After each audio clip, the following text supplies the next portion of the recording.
హైడ్రా అధికారులకు కూడా నా సూచన, మానవీయ కోణంలో మీరు వ్యవహరించాలి. పేదల పట్ల సానుభూతితో ఉండాలి, పెద్దల పట్ల కఠినంగా ఉండాలి. పేదల్ని పెద్దల్ని మీరు ఒకే తాటి మీద కట్టకండి. పేదలను ఏదైనా అనుకోని పరిస్థితుల్లో ప్రభుత్వ భూమిలో గాని లేకపోతే చెరువులలో గాని నాలాలో ఉంటే వాళ్ళకి ప్రత్యామ్నాయం చూపిద్దాం. ఈ ప్రభుత్వం ఉన్నదే పేదల కోసం, మంచి పరిపాలన అందించడం కోసం.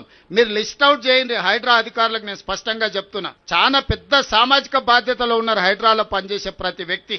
ఈ రోజు కమిషనర్ నుంచి మొదలు పెడితే కింది స్థాయి వరకు ఉన్న సిబ్బందికి నేను సూచన చేస్తున్నా, ఇది ఒక గొప్ప బాధ్యత. ఇదేదో ఉద్యోగం కాదు, ఇది క్యాజువల్ గా పనిచేస్తే కుదరదు. దీనికి కొంత మానవీయ కోణాన్ని తోడు చేయండి. పేదలకు ప్రత్యామ్నాయం ఎట్లా చూపిద్దామో ఆలోచన చేయండి. ప్రణాళికలు తీసుకొని రండి, పేదల్ని ఆదుకుందాం. ప్రభుత్వం సిద్ధంగా ఉంది పేదలకు న్యాయం చేయడానికి. పెద్దల పట్ల మాత్రం కఠినంగా వ్యవహరించండి. పెద్దల్ని ఎవరు మీకు ఎంత ఒత్తిడి వచ్చినా పెద్దల గురించి మీరెవరు ఆలోచన చేయాల్సిన పని లేదు. మీ ముఖ్యమంత్రి మీతోని ఉన్నాడు. కఠినంగా పెద్దల పట్ల వ్యవహరించండి. పేదల పట్ల మానవీయ కోణంలో పేదలను ఆదుకుందాం. పేదలకు ప్రత్యామ్నాయ ఏర్పాట్లు చేద్దాం.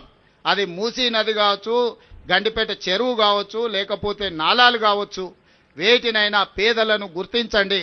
పేదలకు ప్రత్యామ్నాయంగా వాళ్లకు ప్రభుత్వం అన్ని వసతులను ఏర్పాటు చేస్తుంది. వాళ్ళ పిల్లల చదువులకు కానీ, వాళ్ళ వ్యాపారాలకు కానీ, లేకపోతే వాళ్ళకు ఉద్యోగ ఉపాధి అవకాశాలు కల్పించి ముందుకు వెళ్తాం.